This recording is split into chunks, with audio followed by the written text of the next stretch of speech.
Se a gente fizer aí uma volta para o passado, vocês poderão lembrar de que existe uma forma passiva na qual esses elementos conseguem atravessar uma membrana celular.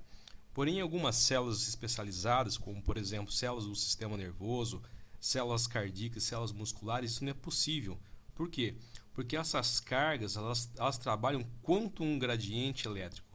Então há uma dificuldade muito grande de se atravessar uma barreira quanto a um gradiente elétrico. Por quê?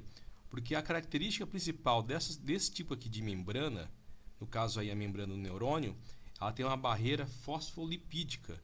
E essa barreira aqui fosfolipídica faz com que essa membrana seja seletiva. Fosfolipídica. Mas como é que é feito então essa passagem de íons? Essa passagem de íons ela pode ser executada, ela pode ser feita através de canais seletivos, e esses canais seletivos vão permitir a passagem e o controle de íons de sódio, íons de potássio, íons de cloro, íons de cálcio. Só que os canais seletivos não são somente canais iônicos, eles também apresentam outras características além da parte iônica. Eles podem também trabalhar como forma de controle desse potencial elétrico da célula. Quais são esses canais aí? Então, nós temos os canais simples, que são os canais iônicos, são chamados canais de extravasamento ou de escape. Nós temos canais iônicos que são mediados por neurotransmissores, aqui na figura aqui 2.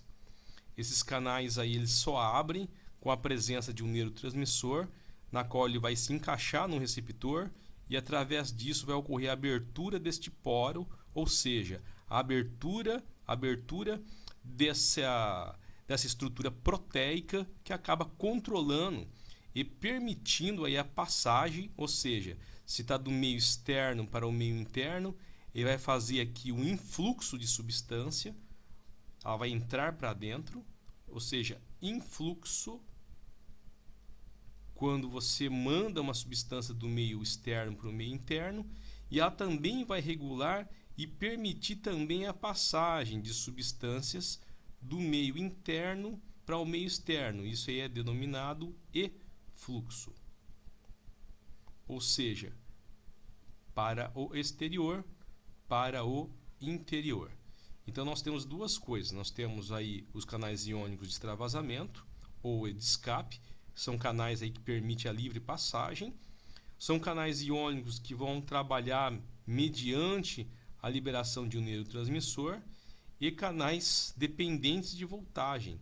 Então aí a gente acaba percebendo de que essas estruturas permitem um efluxo e influxo de substâncias, de íons, variando assim a parte interna da membrana principalmente. Então, por exemplo, nós vamos partir agora pela análise desse íon aqui de potássio. Se porventura um canal seletivo de potássio ela abre, o que acontece? Se ele abrir esse canal, esse potássio tende a extravasar para o exterior. Por quê? Porque você vai ter íons também de cargas negativas do outro lado que acabam puxando essa substância.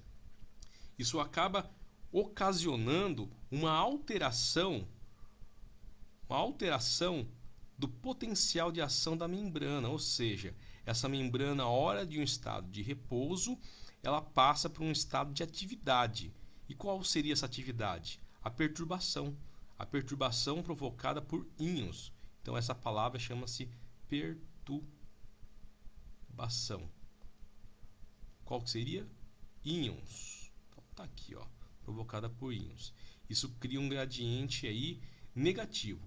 Olha só na sequência essa figura, quando esse potássio sai para fora, quando ele é mandado para fora, ou seja, quando é feito um efluxo, junto a essa saída, alguns íons que estão ligados a proteínas, por isso tem esse sinalzinho, alguns aminoácidos estão ligados a aminoácidos, com sinal e com carga negativa, eles aproveitam o embalo da saída do potássio e acabam aderindo nessa parte aqui interna da membrana.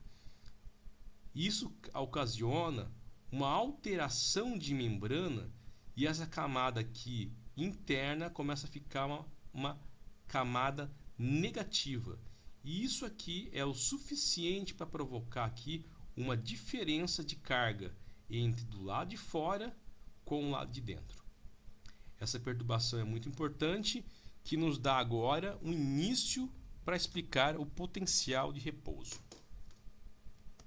Retomando a ideia anterior, quando você promove essa diferença de carga do meio interno para o meio externo, você ocasiona uma alteração aqui das cargas elétricas, perturbando aqui então esta região. E essa diferença varia demais, varia entre menos 75 segundo Candel, 80 segundo Mark Beer milivolts. Só que a variação real disso aqui gira em torno de menos 65 milivolts. Por quê? Porque isso é a carga do neurônio. Então, muitas vezes os experimentos acabam mostrando aí atividade elétrica em outras células, por exemplo, coração e músculo, mas a célula do neurônio gira em torno de menos 65. Aí você faz uma pergunta de como é que ele consegue ter menos 65 milivolts de variação.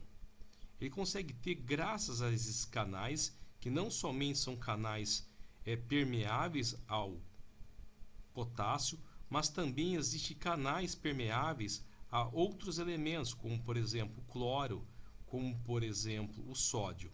Então são canais que eles trabalham também com os outros íons, promovendo essa alteração iônica nessa superfície interna aqui. Então todos esses canais são canais seletivos